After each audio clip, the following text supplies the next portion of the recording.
오늘도 하나님의 크고 놀라운 은혜와 사랑이 우리 가운데 충만하게 임하기를 바랍니다. 오늘 함께 나눌 말씀의 제목은 사울의 집과 다윗의 집입니다.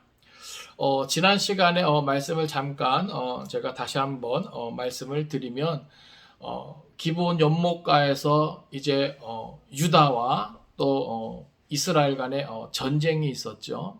그래서 그 전쟁을 통해서 이제 아브넬의 군대가 패하고 또 다윗의 군대가 이기게 됩니다. 사실 그때부터 이제 뭐예요? 이 결정적인 승부는 다 이미 뭐예요? 끝난 것이에요. 그런데 성경은요, 오늘 본문을 통해서 이제 그렇게 사울의 집과 다윗의 집 사이에 전쟁이 이제 계속되어졌다. 그런 것들을 우리에게 알려주고요. 특별히 그 전쟁이 오래되어지는 과정 속에 사울의 집은 점점 약하여지는데 다윗의 집은 강하여짐을 우리에게 보여주고 있습니다. 그래서 그 실예로 먼저 다윗의 그 강성함을 말할 때 그 다윗에게 있는 그 6 아들을 말해주고요. 또 사울이 약하여짐을 말함에 있어서는 이제 그 아브넬과 이스보셋의 그 분란에 대해서 우리에게 이야기해주고 있습니다. 중요한 것은요, 결국 이 모든 것이 사울의 집이 약하여지고 또 다윗의 집이 이렇게 강하여지는 것은 결국 뭐예요? 하나님의 섭리 가운데 하나님의 뜻대로 되어지는 것이죠. 이제 사울의 집이 점점 몰락하게 되어지는 것과 다윗이 점점 뭐예요? 이스라엘 전체 그 왕위에 오르는 것은요, 하나님이 정하신 뜻이거든요. 그러니까 물론 이것이 한순간에 된 것이 아니에요. 이 과정을 필요로 한 것이고, 이 과정을 통해서도 뭐예요? 하나님의 분명한 계획이 있는 것이고, 이유가 있는 것이고, 섭리가 있는 것이죠. 이제 오늘 우리는 그것을 살펴보면서 함께 은혜 나눌 것인데, 오늘 우리도요, 하나님 앞에서 모든 것이 하나님의 뜻대로 되어짐을 우리가 인정할 수 있기를 바라고, 그 과정 속에 하나님께서 기대하시는 것이 무엇인가, 원하시는 것이 무엇인가, 우리가 함께 생각하면서 은혜 나눌 수 있기를 바랍니다. 우리 3장 1절 말씀 보겠습니다. 3장 1절입니다. 사울의 집과 다윗의 집 사이에 전쟁이 오래매 다윗은 점점 강하여 가고 사울의 집은 점점 약하여 가니라. 아멘. 자, 여기 보면 먼저 성경은요, 사울의 집과 다윗의 집을 이렇게 우리에게 보여줍니다. 지금 뭐예요? 사울이 죽은 다음이죠. 그럼에도 불구하고 뭐예요? 계속해서 성경은 이 사울과 연관돼서 그 모든 이야기를 풀어가고 있는 것을 보게 돼요. 이것은 뭐예요? 사울과 다윗이라고 하는 이 두 사람은 뭐예요? 대조하는 이런 부분에서 우리가 그것을 다 이해하면 좋을 것 같습니다. 그래서 사울의 집과 다윗의 집 사이에 전쟁이 오래매. 아까 제가 말씀드렸듯이 사실은 뭐예요? 기브온 연못가의 그 전쟁을 통해서 뭐예요? 이미 결정적인 차이는 만들어낸 거예요. 그런데 그 이후에도 뭐예요? 계속해서 이 두 집안 사이에, 이 왕과 사이에 뭐예요? 다툼은 계속 이어졌다는 것인데 성경은 뭐예요? 그 전쟁이 상당히 뭐예요? 오래되었다라고 하는 것을 우리에게 보여줍니다. 그러니까 우리가 이 본문을 통해서 깨닫게 된 것은 뭐냐 하면 그만큼 뭐예요? 다윗이 통일 이스라엘의 왕이 되는 길이 뭐예요? 험난했음을 우리에게 보여주는 것이죠. 그러니까 우리가 이것을 통해서 무엇을 알아야 되냐면 성도의 승리에는요, 인내가 필요하다라고 하는 겁니다. 여러분 생각을 해보세요. 하나님이 진작부터 사무엘을 통해서 다윗에게 기름 부어주셨잖아요. 그렇죠? 그러면 뭔가 일이 빨리 진행될 것 같지만 그렇지 않아요. 오히려 뭐예요? 그 순간부터 다윗은 도망다니는 도피 생활을 하게 되죠. 참 오랜 기간 아닙니까? 그럼에도 불구하고 뭐예요? 하나님의 때는 마치 영원히 안 올 것 같은 그런 시간들이 계속 이어지는 가운데 다윗은 계속 그 고난과 여러 가지 아픔들은 뭐예요? 참고 견뎌야 되고 또 하나님만 바라보게 되는 시간들을 보내게 되는 것이죠. 그러니까 성경이 이것을 통해서 뭐예요? 우리에게 알려주고 있는 것이 있어요. 성경 야고보서 1장 4절에도 이렇게 기록합니다. 인대를 온전히 이루라. 이는 너희로 온전하고 구비하여 조금도 부족함이 없게 하려 함이라. 그러니까 어떻게 보면요, 하나님께서 여러 가지 시간들을 통해서 다윗을 모아가는 거예요. 온전하게 하시는 거예요. 부족함이 없게 하시는 겁니다. 왜요? 그만큼 신전왕국, 또 통일 이스라엘의 왕이 되기 위한 자격을 갖추게 하는 것이죠. 그러니까 다윗의 입장에서 보면 뭐예요? 상당히 조급할 수도 있지만 그냥 하나님은 뭐예요? 하나님의 시간에 맞춰서 그 모든 것들은 뭐예요? 진행해 나가심을 보게 됩니다. 그러니까 결국 뭐예요? 하나님 그렇게 하시는 것을 다윗도 깨닫게 되고 그것을 받아들이게 되고 그 모든 것을 뭐예요? 그냥 우리가 살펴보았지만 조급해하지 않죠? 다윗도 하나님이 있게 하신 그 자리에서 뭐예요? 그냥 충성하는 것을 보게 돼요. 순종하는 것을 보게 돼요. 그러니까 지금 이러한 시간들을 통해서 사울의 집과 다윗의 집 사이에 전쟁이 오래매 결국 이 과정은요 하나님께서 다윗을 다듬어가는 과정이고 그 인내의 시간들을 통해서 다윗은 뭐예요? 온전하고 구비하여 조금도 부족함이 없게 하려 하시는 그런 뜻과 섭리가 있다는 사실입니다. 오늘 우리도 마찬가지입니다. 성도들의 삶도 온전히 하나님께 있는 것이죠. 그래서 하나님께서 우리 성도들의 삶을 다스리십니다. 그리고 하나님의 뜻을 이루어 가시는 것이죠. 그러니까 뭔가 우리가 하나님께서 기대하시는 것이 있는데 우리가 그것을 위해서 뭐예요? 조급해할 필요가 없다라고 하는 겁니다. 다만 하나님께서 있게 하신 그 자리에서 우리도 달과 같이 뭐예요? 좀 인내를 온전히 이루어가는 이 시간을 필요로 하신다는 것이죠.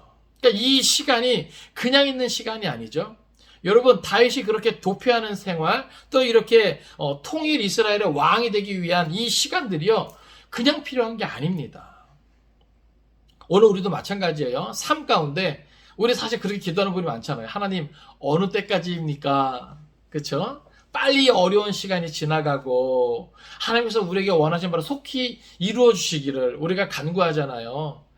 그런데 여러분 그것보다도 하나님께서 우리에게 인내를 요구하실 때 그 안에서 인내로 온전히 이루어갈 수 있도록 기도할 수 있기를 바랍니다.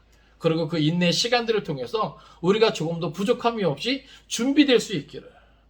여러분 하나님은 우리를 어떻게 쓰실지 모르거든요. 그러니까 이 어렵고 힘든 때를요 우리의 믿음의 그릇을 키우는 시간으로 만들 수 있는 거예요. 조금 더 부족함이 없이 온전하게 해주려는 그 하나님의 계획이 있다는 것을 믿고 우리의 삶의 주변에 일어나고 있는 여러 가지 어려움들을 우리가 믿음 안에서 신실하신 하나님을 바라보고 의지하면서 잘 지나갈 수 있기를 바랍니다. 성경이 우리에게 또 보여주고 있는 모습을 보세요. 이렇게 전쟁이 오래되면서 어떤 결과가 주어지는가. 여기 보니까 다윗은 점점 강하여 가고 사울의 집은 점점 약하여 가니라. 자, 여기 보면 처음에는 사울의 집과 다윗의 집을 이야기합니다. 그런데 그 다음에 다윗이 점점 강하여 간다라고 표현하고 있어요. 그러니까 다시 말해서 뭐예요? 이 사울의 집과 다윗의 집을 말할 때는요, 그냥 단순히 그 일가만을 말하는 게 아니죠. 그 일가뿐만이 아니라 뭐예요? 사울을 따르는 그 모든 사람들을 다 포함하고 있는 것이고 다윗을 따르는 그 모든 사람을 다 포함하는 것입니다. 예? 그들의 어떤 삶을 말하는 거예요. 그런데 여기 그 다음에 보면 다윗은 점점 강해. 이제 다윗 한 사람을 이야기합니다. 이건 무엇을 말하냐면 다윗이 점점 강해지는 이것이 다윗을 따르고 다윗과 함께 힘을 보태는 그 사람들에 의해서가 아니라고 하는 거예요. 이해하십니까?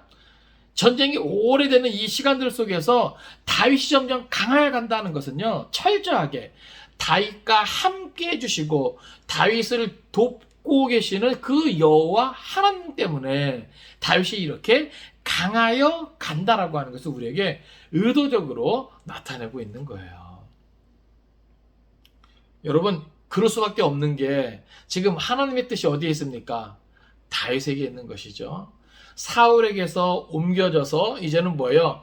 다윗에게로 하나님의 뜻이 있는 것이에요. 그래서 하나님은 다윗을 통해서 이스라엘을 든든히 세워가기를 원하십니다. 그렇기 때문에 다윗이 뭐예요? 점점 강하여질 수밖에 없는 것이죠. 여러분, 그리스도 예수 안에서 또 많고 많은 사람들 가운데 하나님의 뜻이 오늘 저와 여러분 가운데 있을지인데 이 어려운 시간들을 통해서 우리가 점점 뭐예요? 더 강하게 될 줄로 믿습니다. 이거는 나와 함께하고 내 주위에 있는 어떤 사람들, 어떤 환경 때문이 아니라 오직 나와 함께하는, 우리와 함께하는 여호와 하나님에 의해서 그렇게 되어지는 것입니다. 다윗이 점점 강하여 간 것처럼 오늘 저와 여러분도 하나님에 의해서 점점 강하게 되는 은혜가 있기를 바랍니다. 그런 반면에 뭐예요? 사울의 집은 점점 약하여 가니라. 여러분 계속해서 뭐예요? 사울의 집은, 사울과 함께한 사람, 사울의 가문의 그 모든 그러한 삶의 어떤 모습은요, 하나님의 뜻과 뭐예요? 거리가 멀죠? 철저하게 인본주의적으로 탐심에 의해서, 욕심에 의해서, 정욕에 의해서 그 모든 것들을 추구하는 거예요. 그러다 보니까 뭐예요? 결국은 하나님의 뜻과 멀어지게 되는 것이죠. 그런 사람, 그런 집은요, 뭐예요? 이렇게 약하여 갈 수밖에 없다는 사실입니다. 그러니까 결국 뭐예요? 이 어렵고 힘들 때를 통해서 믿음 안에서 하나님이 함께하여 주는 사람, 또 그 집, 그 가문은 세워질 것이고, 또 하나님을 떠나 오직 탐심으로 인본주의적으로 그 모든 삶을 살아가는 사람 결국 뭐예요? 무너지게 될 것이라는 말 우리에게 보여주고 있다는 것입니다. 자, 2절부터 이제 5절까지는요. 이제 그 다윗의 강성함의 실제 예를 이제 다윗이 여섯 아내를 통해서 여섯 아들을 본 것을 우리에게 알려주면서 그렇게 나타내고 있습니다. 그러니까 이 당시 어떤 강성감은요, 뭐예요? 왕의 자리에 있으면 그 왕의 자리를 이어갈 수 있는 아들들에 있는 것이죠. 그런 어떤 실예로 우리에게 이 성경 저자는 보여주고 있는 거예요. 우리 2절부터 5절까지 같이 말씀 보겠습니다. 다윗이 헤브론에서 아들들을 낳았으되 맏아들은 암논이라 이스라엘 여인 아히노함의 소생이요 둘째는 길르압이라 갈멜 사람 나발의 아내였던 아비가일의 소생이요 셋째는 압살롬이라 그슬 왕 달메의 딸 마아가의 아들이요 넷째는 아도니아라 학깃의 아들이요 다섯째는 스바다라 아비달의 아들이요 여섯째는 이드람이라 다윗의 아내 에글라의 소생이니 이들은 다윗이 헤브론에서 낳은 자들이더라. 아멘. 자, 여기 2절부터 5절까지는 이렇게 다윗의 아내들과 또 그 아들들을 우리에게 소개하고 있는데, 특별히 한 장소를 우리에게 의도적으로 강조해서 보여줍니다. 그 장소가 어디입니까? 바로 헤브론이라고 하는 거예요. 여러분, 사울이 죽었다는 소식을 듣고 다윗이 여호와께 뭐예요? 물었을 때 여호와 하나님이 다윗에게 응답해 주시죠? 말씀해 주시죠? 뭐라고 말씀하십니까? 헤브론으로 가라 말씀해 주신 겁니다. 그러니까 여기서 말하는 헤브론은요, 바로 그 헤브론을 강조하고 있는 거예요. 무엇입니까? 여호와 하나님께서 다윗에게 명령하신, 지시하신 바로 그 헤브론이라고 하는 것이죠. 그런데 뭐예요? 다윗이 그 헤브론으로 가서 그 헤브론에서 뭐예요? 이렇게 그 아내들을 통해서 자녀들을 낳았다라고 하는 겁니다. 이게 무엇을 나타내냐면 다윗은 하나님의 뜻대로 순종하면서 그 하나님의 뜻 가운데, 그 하나님의 은혜 가운데 뭐예요? 자녀손들을 잘 보았다라고 하는 겁니다. 이게 뭐예요? 다윗의 그 강함이 뭐예요? 실질적인 예가 되는 겁니다. 특별히 여기 보면 그 이스라엘 여인도 그리고 또 아비가일도 다 뭐예요? 이 헤브론과 이 연고가 이제 이어지는 것이고요. 또 나머지 네 부인은요, 네 명의 부인은 헤브론에서 이제 얻은 어인이에요. 물론 여러 가지 어떤 그런 사연이 있습니다. 그러니까 다윗이 뭐예요? 이 정략 결혼을 한 것이죠. 예, 그것 때문에 이제 나중에 그 자녀들에 의해서 또 이제 뭐 반란도 있고 그러니까 어떻게 보면은 사실 집안이 뭐예요? 건강하지 못하고 좀 쑥대밭이 되는 것이죠. 그것은 또 심은 대로 이제 거두는 어떤 이러한 부분이 있습니다. 그런데 성경이 여기에서 이렇게 밝혀주는 것은 그러한 것은 뭐예요? 나중에 생각하고 이 부분에서만큼은 이 본문을 우리가 어떻게 이해해야 되냐면 이것은 앞절에서 말한 다윗은 점점 강하여 가고 이것을 실질적인 예를 통해서 그래서 다윗이 하나님께서 지시하신 땅 헤브론에서 또 다윗의 그 모든 아내들을 통해서 이렇게 여섯 아들을 보았다. 여러분 보세요. 이 아들들을 이렇게 나열하고 있는 것은 뭐예요? 나중에 다윗의 뒤를 이어 왕위로 계승할 그 아들들이 되어지는 것이거든요. 그만큼 뭐예요? 이 다윗의 집이 뭐예요? 견고해지고 있다는 것을 우리에게 보여주고 있는 겁니다. 그러니까 이 본문에서는 뭐예요? 딱 거기까지만 우리가 이해하면 되는 것이죠. 그러니까 나중에 뭐예요? 뒤에 사실은 이 여기 언급되고 있는 아들들은 왕위에 오르지 못하잖아요. 예. 그래서 또 이제 반역도 있는 것이고 또 뭐라 그럴까요? 좀 폐륜적인 일도 일어나게 되는 것이지요. 예. 근데 어쨌든 오늘 이 본문에서는 그런 거 말고 일단은 다윗의 강성함을 나타내기 위해서 성경은 이것을 의도적으로 이렇게 표현하고 있는데 특별히 어디를 강조하고 있다? 헤브론을 강조하고 있다. 그래서 다윗이 그 헤브론에서 하나님께서 다윗에게 말씀하신 지시하신 그 헤브론에서 다윗이 그 아내들을 얻고 그 아내들을 통해서 뭐예요? 왕위를 계승할 수 있는 아들들을 놓았다. 이것이 뭐예요? 다윗의 강성함을 나타낼 수 있는 실제적인 예가 된다라고 하는 것입니다. 그만큼 뭐예요? 오늘 본문은 2절에서 5절까지는 그렇게 다윗의 강성함이 아무 어려움 없이 아무 문제 없이 뭐예요? 이렇게 되어지고 있다는 사실을 우리에게 그대로 보여줍니다. 자, 이제 6절부터 12절까지는 이제 뭐예요? 사울의 집이 점점 약해지게 되는 실제적인 예시를 우리에게 보여주는데 그 예시를 어떤 거를 통해서 보여주냐면 아브넬과 이스보셋이 뭐예요? 분란이 나는 거예요. 이제 이 본문을 함께 살펴보도록 하겠습니다. 먼저 6절 말씀입니다. 사울의 집과 다윗의 집 사이에 전쟁이 있는 동안에 아브넬이 사울의 집에서 점점 권세를 잡으니라. 아멘. 자, 사울의 집과 다윗 집 사이에 전쟁이 계속 되는 동안에 지금 실질적인 권세를 누가 잡아요? 아브넬이 잡는 거예요. 여러분 처음부터 뭐예요? 이 아브넬이 이 이스보셋을 데리고 마하나임으로 가서 왕을 세울 때 사실 뭐예요? 이미 그때부터 이러한 부분은 다 있었던 것이죠. 나중에 뒤에도 나오지만 사실 아브넬은요 다윗을 향한 하나님의 뜻이 무엇인가를 알았거든요. 그래서 통일 이스라엘의 왕이 될 사람이 다윗이라는 걸 알고 있음에도 불구하고 뭐예요? 자기가 지금 군대 장관으로서 다윗 밑으로 가게 되면 자기의 그 위치가 흔들리잖아요. 그죠? 그리고 자기가 이스보셋을 왕으로 세우면 그 뒤에서 전권을 다 휘두를 수 있는데 어떤 그런 권력의 어떤 그런 욕심도 있고 그러니까 하나님 뜻을 알고 있음에도 불구하고 뭐예요?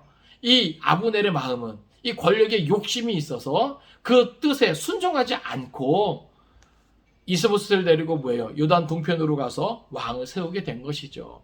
그런 와중에 뭐예요? 다윗의 집과 점점 전쟁이 계속되어지는 사이에 이 아브넬의 관심은 더욱더 뭐예요? 이 권력에 이제 있게 되는 것이죠. 그래서 6절은 우리에게 그것을 보여줍니다. 그래서 사울의 집과 다윗의 집 사이에 전쟁이 있는 동안에 아브넬이 사울의 집에서 점점 권세를 잡으니라. 그러니까 이게 무엇을 보여줍니까? 아브넬이 사울의 집에서 권세를 잡는 이 모습 자체가 뭐예요? 사울의 집이 점점 약해지고 있는 이 부분을 우리에게 보여주고 있는 것이죠. 자, 이제 7절에는요. 이제 이러한 권세를 잡은 아브넬이 이제 뭐예요? 뭐 누구 눈치 볼 것도 없이 또 이제 해서는 안 될 일을 하게 되는데 이것 또한 뭐예요? 권력의 욕심 때문에 또 자만감 때문에 생기는 것이죠. 7절 보겠습니다. 사울에게 첩이 있었으니 이름은 리스바요 아의 딸이더라. 이스보셋이 아브넬에게 이르되 내가 어찌하여 내 아버지의 첩과 통간하였느냐 하니. 자, 여기서요 실제적으로 아브넬이 이 사울의 첩과 통간했는지는 사실 여부는 모릅니다. 그러나 이렇게 이스보셋이 아브넬에게 이것을 책망하는 것으로 보아서 실제적으로 아브넬이 그 사울의 첩을 범했을 수도 있는데 여기에는 어떤 정치적인 의미가 부여된다라고 하는 사실이에요. 이게 무슨 말이냐면 이 당시에 실제적으로요 선왕의 첩을 취한다는 것은 그 다음에 뭐예요? 왕위를 계승할 자격이 나한테 있다라는 것을 나타내는 겁니다. 이해되십니까? 지금 보세요. 사울의 집과 다윗의 집 사이에 전쟁이 계속되어지는 동안에 지금 권세를 누가 잡아가고 있다고요? 아브넬이 잡아가고 있어요. 그러니까 어떻게 보면 이스보셋의 입장에서는 비록 이스라엘의 왕이 있지만, 그죠? 그 오랜 전쟁을 통해서 뭐예요? 이 군대 장관인 아브넬의 권세가 점점 더 커지게 되고 결국 뭐예요? 왕의 자리까지 노리겠구나라는 그런 위협이 되겠죠? 그런 와중에 이 아브넬이 뭐예요? 아버지의 첩을 취하니까 아하, 이 의도를 드러내는구나 이렇게 생각한 것이죠. 그러니까 이스보셋의 입장에서는 뭐예요? 당연한 의심이고 합리적인 의심이에요. 그렇기 때문에 뭐예요? 그렇잖아도 점점 더 권세가 커져가는 이 아브넬이 걱정거리였는데 이제 뭐예요? 대놓고 이렇게까지 하니까 이스보셋이 그 아브넬은 뭐예요? 책망하게 되는 겁니다. 그래서 내가 어찌하여 내 아버지의 첩과 통간하였느냐? 이건 단순히 뭐예요? 아브넬이 그 사울의 첩을 취한 것 가지고 하는 것이 아니에요. 거기에는 어떤 정치적인 의미가 부여되고 있기 때문에 그것을 뭐예요? 염려하면서 두려워하면서 지금 이스보셋이 뭐예요? 이렇게까지 하는 것이죠. 그런데 보세요.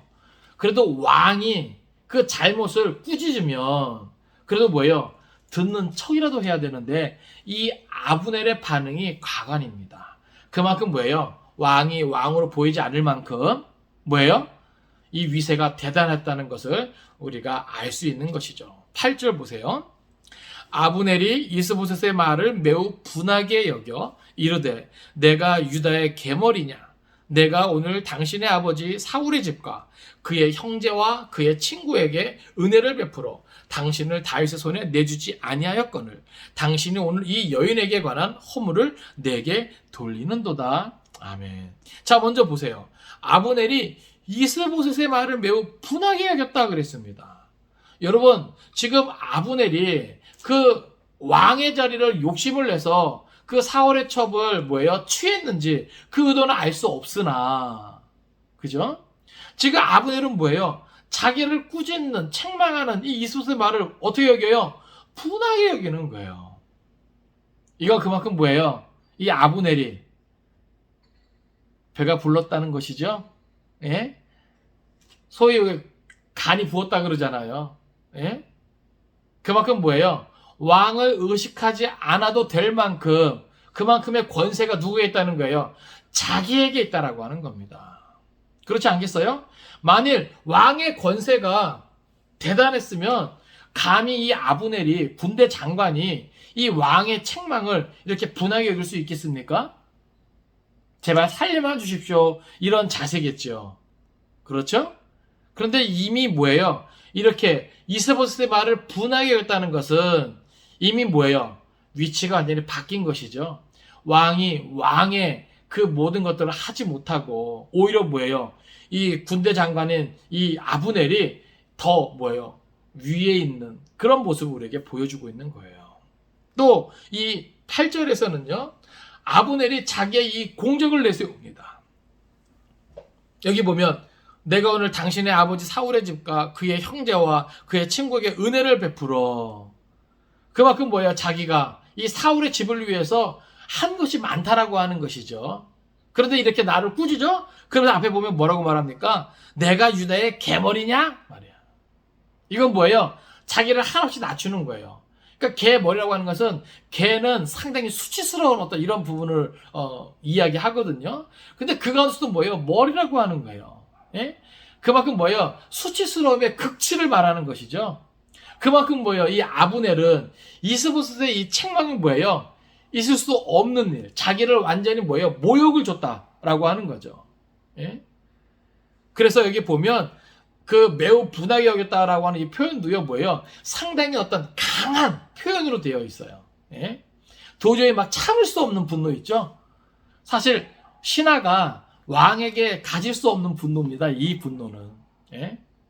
그런데 뭐예요? 아브넬은 지금 이렇게 분노하면서 예? 왕 앞에서 내가 유다의 예? 개머리냐 말이야. 예? 그러면서 자기의 공적을 내세우는 거죠. 그러면서 협박 아닌 협박을 합니다. 여기 뭐라고 말합니까? 사울의 집과 그의 형제와 그 친구에게 은혜를 베풀어 당신을 다윗의 손에 내주지 아니하였거늘. 이게 무슨 말이에요? 내가 그동안은 말이야, 내가 사울의 집에 충성하면서 은혜를 베풀면서, 그래서 내가 당신을 다윗에게 보내지 않은 건데 지금 여차하면 뭐 할 수도 있다는 거예요. 지금 이스보셋을 다윗에게 내줄 수도 있다라고 하는 그러한 의도를 포함한 그런 표현이 되는 겁니다. 여러분, 이게 신하인 아브넬이 이스보셋, 왕인 이스보셋에게 할 수 있는 말입니까? 그만큼 뭐예요? 사울의 집이 무너지고 있는, 약해지고 있는 이 실제적인 예를 우리에게 그대로 지금 보여주고 있는 거예요. 9절입니다. 여호와께서 다윗에게 맹세하신 대로 내가 이루게 하지 아니하면 하나님이 아브넬에게 벌 위에 벌을 내리심이 마땅하니라. 아멘. 자, 지금 이 아브넬이 이게 막 그 억울하고 이 분노가 막 그치지 않는데 이 9절에서는요 그것을 이어서 지금 표현하는데 뭐라 그래요? 이제 이 이스라엘을 누구에게 바치겠다? 다윗에게 바치겠다. 그러면서 하는 말이 뭐예요? 하나님의 뜻이 이루어지게 하겠다는 거예요. 그래서 뭐라 그럽니까? 그렇게 맹세하면서 만약에 그 맹세를 지키지 아니하면 하나님이 자기에게 뭐예요? 벌을 내리심이 마땅하다. 여러분 생각을 해보세요. 이미 다윗을 향한 하나님의 뜻이 무엇인지 아브넬은 뭐예요? 이 표현을 보니까 알고 있었던 거죠. 그렇죠? 그러면요 진작에 사울과 요나단이 죽고 이스라엘이 블레셋에 아주 참패를 했을 때, 그죠? 이 이스보셋을 데리고 마하나임으로 가서 왕을 세울 것이 아니라 어떻게 해야 됐어요? 이제 이스라엘을 구원할 자는 하나님의 뜻대로 다윗밖에 없음을 인정하고 다윗이 왕이 되는 일에 협력해야 되는 거 아닙니까? 그렇죠? 사실은 그때가 뭐예요? 아주 적절한 타이밍이죠. 그죠? 이스라엘을 위해서도 그만큼 시간을 뭐예요? 단축시킬 수 있었고 또 자기를 위해서도 뭐예요? 그것이 매우 현명한 일이잖아요. 그런데 그때는 자기의 권력 욕심 때문에, 그렇죠? 자기의 자리 욕심 때문에 하나님의 뜻을 외면하고 다윗을 인정하지 않고 오히려 뭐예요? 요단 동편으로 도망가면서 이스보셋을 꼭두각시로 세우고 자기는 모든 것을 다 휘두르면서 이제 그 이스보셋이 자기를 책망하니까 그냥 감정에 휘둘리면서 분내면서 이제서야 뭐예요? 하나님의 뜻대로 자기가 이렇게 하지 않으면 하나님이 내게 벌을 내리실 거다 말이야. 이게 참 너무 우습지 않습니까, 여러분? 이게 권력에 사로잡힌, 그죠? 자기 자리 지키기에 급한 연약한 인생의 모습입니다. 이게 뭐예요? 자기 모순에 빠지는 거죠. 진작에 하나님의 뜻이 무엇인지 알았다는 것을 오늘 본문이 그대로 보여주고 있는 거예요. 그만큼 뭐예요? 이 사람이 하나님 앞에서 옳지 못한 일을 행해왔었다는 것을 우리에게 나타내신 것입니다. 사랑하는 성도 여러분, 오늘 우리도 마찬가지예요. 이게 사실 오늘 우리도요, 기록된 말씀, 또 심어진 말씀, 또 선포되어지는 말씀을 통해서 사실 우리는요, 우리를 향한 하나님의 뜻이 무엇인지 알 수 있습니다. 그런데 때로는요, 자리 욕심 때문에, 물질에 대한 욕심 때문에, 또 이 쾌락을 향한 이 욕심 때문에, 그 마음 때문에 뭐예요? 하나님의 뜻이 무엇인지 알면서도 뭐예요? 마치 이 아브넬이 이스보셋과 요단 동편으로 도망간 것처럼 뭐예요? 하나님의 뜻을 따라 어디로 가야 되는데, 헤브론으로 가야 되는데, 그쵸? 다윗 앞에 머리를 숙여야 되는데 그러지 아니하고 뭐예요? 우리도 하나님의 뜻과 상관없는 엉뚱한 자리, 엉뚱한 일로 나아가는 그런 경우가 있지 않습니까? 가만히 돌이켜보세요. 오늘 저와 여러분은 충분히, 그쵸? 내주하시는 성령에 의해서 기록된 말씀을 읽고 묵상할 때, 또 우리 안에 심어진 말씀을 되새김질할 때, 또 선포되어지는 말씀을 들을 때, 여러분 사실 우리의 하나님 뜻이 무엇인지 알지 않습니까? 느낌이 오지 않습니까? 여러분 기억하십시오. 그 하나님의 뜻이 무엇이든지 그것을 우리가 깨닫고 발견하게 될 때 우리는 겸손히 그 뜻에 순종해야 됩니다. 그럴 때는요, 사실 뭐예요?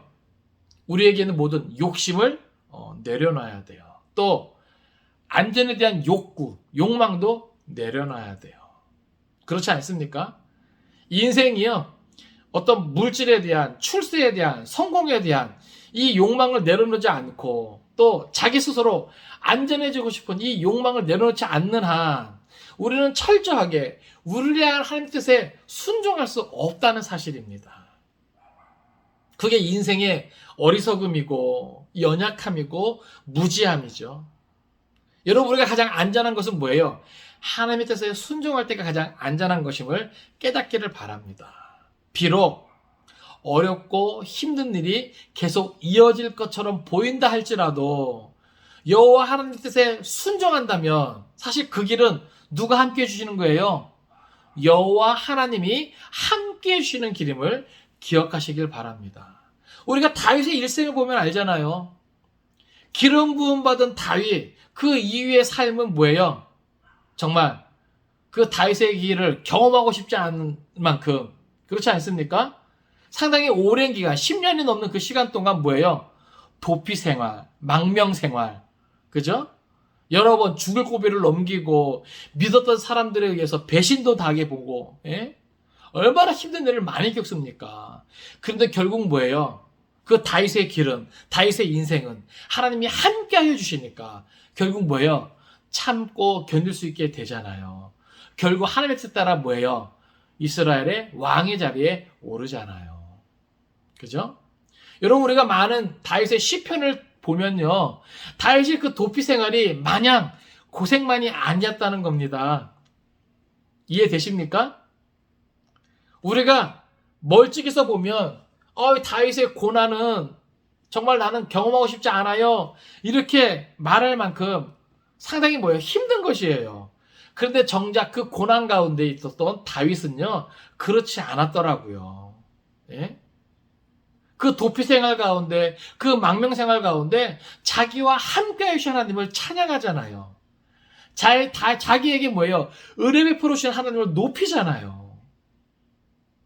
여러분, 이게 성도의 삶입니다. 이게 은혜의 삶이라고 하는 것이죠. 이게 형통의 삶이라고 하는 겁니다. 은혜라고 하는 것, 예? 형통이라고 하는 것, 이게 성도의 삶이라고 하는 것은 뭐예요? 고난이 얻는 삶이 아닙니다. 아시겠어요? 어렵고 힘든 일이 없는 삶이 아니에요. 그런 인생의 길이 아니에요. 비록 고난의 길이고 도망의 길이고 망명의 길이지만 하나님이 함께 해주실 때에는 오히려 그것이 뭐예요? 은혜가 될 수 있다는 거예요. 기쁨이 될 수 있다는 거예요. 형통이 될 수 있다는 겁니다. 그리고 나를 뭐예요? 더 온전하게 하시려는 귀한 시간이 될 수 있다라고 하는 사실입니다. 성경은 우리에게 그것을 보여주는 것이죠. 그러니까 만약 오늘 이 9절에서 보여주고 있는 것처럼 아브넬이 이미 이렇게 한 것을 알았을 때 그대로 자기도 그 모든 것들을 내려놓고 버리고 순종했더라면, 그쵸? 다윗에게 인정받고 또 큰 자리 차지하면서 이스라엘의 번영을 위해서 또 한몫하지 않았겠습니까? 쓰임받지 않았겠습니까? 예? 결국 뭐예요? 이 권력 욕심 때문에 나중에는 뭐예요? 결국 죽게 되죠. 아브넬도 죽게 되고요. 또 이스보셋도 죽게 되는 것이죠. 그러니까 참 이렇게 안타까운 결말이 되어지는 겁니다. 중요한 것은 하나님의 뜻이 무엇인지 알았을 때, 발견했을 때 우리는 그것을 외면하는 것이 아니라 그것을 통해서 하나님의 뜻을 저버리고 내 욕심을 향해 나아가는 것이 아니라 순종하는 것이 중요하다. 10절입니다. 그 맹세는 곧 이 나라를 사울의 집에서 다윗에게 옮겨서 그의 왕위를 단에서 브에세바까지 이스라엘과 유다에 세우리라 하신 것이니라 하매. 11절 이스보셋이 아브넬을 두려워하여 감히 한마디도 대답하지 못하니라. 아멘. 자, 먼저 이 10절에서는요, 앞에서 9절에서 이 아브넬이 이스보셋이 그 꾸짖는 것에 대해서 분해하면서 자기가 뭐예요? 하나님의 뜻이 어디에 있다는 것을 밝히면서 자기 또한 뭐예요? 그것을 이루기 위해서 이렇게 하겠다 맹세하는 부분이죠. 근데 그 맹세가 어떤 것이냐 10절에서 밝히고 있는데, 그 맹세는 곧 이 나라를 사울의 집에서 다윗에 옮겨서 그의 왕위를 단에서 브엘세바까지. 우리가 이 표현을 뭐예요? 구약에서 자주 이제 보게 됩니다. 단에서 브엘세바까지는요, 이스라엘 온 전역을 나타낼 때 가리키는 말이에요. 그러니까 이 표현은 뭐예요? 이스라엘 온 땅에 왕이 누구에게 있다? 다윗에게 있다. 하나님이 그렇게 뜻을 정하셨고 자기도 그것을 알고 있는 것을 우리에게 보여줍니다. 그런데 11절에 보면요, 아브넬이 이렇게까지 말함에도 불구하고 이스보셋이 뭐예요? 거기에 대해서 뭐예요? 한마디도 대답하지 못하는 것을 보여줍니다. 이게 무엇을 보여줍니까? 사울의 집이 그만큼, 사울의 왕권이 그만큼 뭐예요? 약해져 있는 모습을 보여주고 있는 겁니다. 말씀을 정리합니다. 오늘 본문은요, 사울의 집과 다윗의 집의 그 단면을 우리에게 보여줍니다. 하나님의 뜻은요, 처음에는 사울의 집에 있었지만 이제는 뭐예요? 다윗의 집으로 옮겨간 것을 보게 돼요.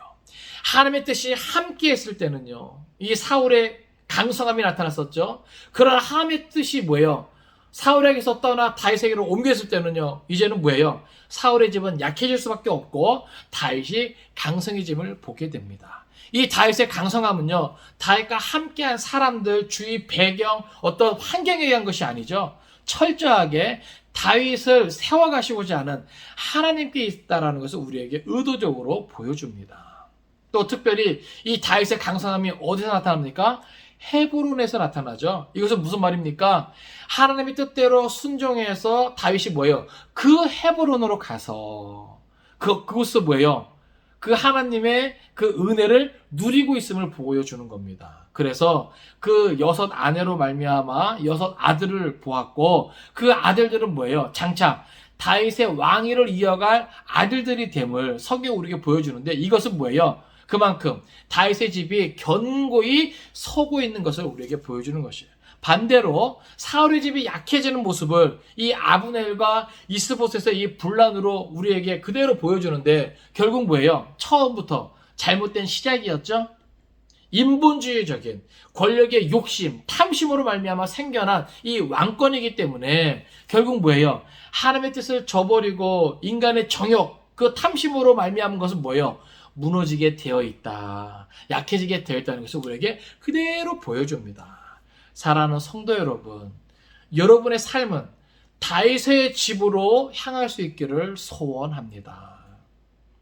하나님의 뜻이 함께하고 하나님의 그 모든 역사가 함께 해주시는 이 다윗의 이 집의 그 모든 삶의 방향이 오늘 저와 여러분의 삶의 방향이 될 수 있기를 바랍니다. 그건 어떠한 삶입니까? 자기를 향한 하나님이 무엇인가 발견하고 깨닫고 철저하게 뭐예요? 그 하나님께 순종하는 삶입니다. 비록 힘든 일이 계속되어지고 고난이 계속되어진다 할지라도 하나님을 외면하지 아니하고 끝까지 하나님을 바라고 신뢰하면서 그 하나님을 의지하는 삶입니다. 하나님께서 있게 하신 그 자리에서 충성하는 삶입니다. 그럴 때 하나님은요, 그 모든 시간들을 통해서 더 뭐예요? 온전하고 구비하여 부족함이 없게 해준다는 사실이죠. 사랑하는 성도 여러분, 이 코로나 때문에 오늘 저와 여러분의 삶이 많이 힘들고 어렵습니다. 그러나 오늘 하나님의 뜻이 저와 여러분에게 있을진데 이 모든 시간들은 결코 헛된 시간이 아니라 우리에게 인내를 온전히 이루게 하는 시간임을 깨달으시기 바랍니다. 그것을 통해서 더욱더 우리를 온전하게 하시는 시간임을 깨달으시기 바랍니다. 이럴 때 우리는요, 더욱더 말씀에 집중할 수 있어야 되겠고요, 또 그 말씀을 통해서 오늘 우리를 향한 한 뜻이 무엇인가 발견하고 그것을 위해 죽도록 순종할 수 있는, 충성할 수 있는 다윗과 같은 모습이 필요함을 깨달으시기 바랍니다. 그러면 하나님의 결국 다윗을 점점 강하게 하시고 강성하게 하시고 하나님의 그 모든 뜻을 이루어 가셨던 것처럼 오늘 우리의 삶 속에서도 우리를 점점 강하게 하실 줄로 믿습니다. 그 하나님의 뜻대로 우리를 반드시 세워 가실 줄로 믿습니다. 이 은혜가 우리의 삶 가운데 경험되어질 수 있기를 주님의 이름으로 축원을 드립니다. 기도하겠습니다.